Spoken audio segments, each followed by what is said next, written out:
सिस्पे घोटाळ्याचा वापर राजकीय न करता खऱ्या अर्थाने जर तुम्हाला त्या सर्वसामान्य लोकांची दुःखाची जाणीव असेल, सर्वसामान्य लोकांना त्या ठिकाणी फाशी घेण्याची वेळ आली, अशा परिस्थितीमध्ये त्या लोकांना पैसे वसूल करून देण्यासाठी तुम्ही प्रयत्न केला पाहिजे होता। ज्यावेळेस सिस्पे सारखा घोटाळा झाला त्यावेळेस मी प्रथमतः आमचे नेते आदरणीय पवार साहेबांना भेटलो। पवार साहेबांना भेटून त्यांना एक पत्र दिलं, मुख्यमंत्र्यांना मी पत्र दिलं आणि माझ्या पत्राचा रेफरन्स धरून पवार साहेबांनी सुद्धा त्या ठिकाणी मुख्यमंत्र्यांना पत्र दिलं, देशाच्या गृहमंत्र्यांना पत्र दिले की सिस्पे घोटाळा ज्यांनी केला ते आरोपी अटक झाले पाहिजे आणि माझ्या सर्वसामान्य लोकांचे पैसे वसूल झाले पाहिजे। या संदर्भात आम्ही आवाज उठवलेला आहे। यांना फक्त निलेश लंके त्या सिस्पेच्या घोटाळ्यामध्ये इन्फिनिटी नावाची एक बँक होती, त्या बँकेच्या उद्घाटनाला गेला।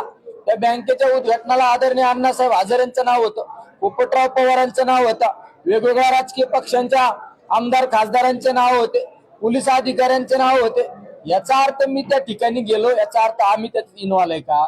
तुम्ही अनेक बँकांचे उद्घाटन केले, अनेक पतसंस्थांचे उद्घाटन केले, अनेक सहकारी संस्थांचे उद्घाटन केले, त्या ठिकाणी भ्रष्टाचार केला, याचा अर्थ तुम्ही दोषी आहे का?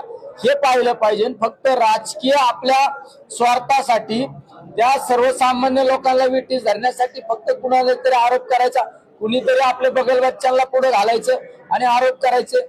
जर तुम्ही एवढं शेतकऱ्यांची जाणे, सर्वसामान्यांची जाणे, प्रवरा सहकारी साखर कारखान्यामध्ये शेतकऱ्यांच्या नावावर कर्ज काढलं, ते कर्ज माफ झाल्यानंतर तुम्ही स्वतःच्या खिशात भरलं, त्याबाबत तुमच्या गुन्हा दाखल झाला। तुमचं सरकार असल्यामुळे तुम्ही त्यातून क्लीन चिट घेतली। या नगर शहरामध्ये पटवर्धन पतसंस्था होती नंदकुमार पवार साहेबांची, ती पतसंस्था अडचणीत आल्यानंतर तुम्ही प्रवरा सहकारी बँकेला ती पतसंस्था हँडओव्हर केली। अनेक ठेवीदारांना आत्महत्या करण्याची वेळ आली, अनेक ठेवीदार गेले, पण तुम्ही आजही त्या लोकांचे पैसे काढून दिले नाही।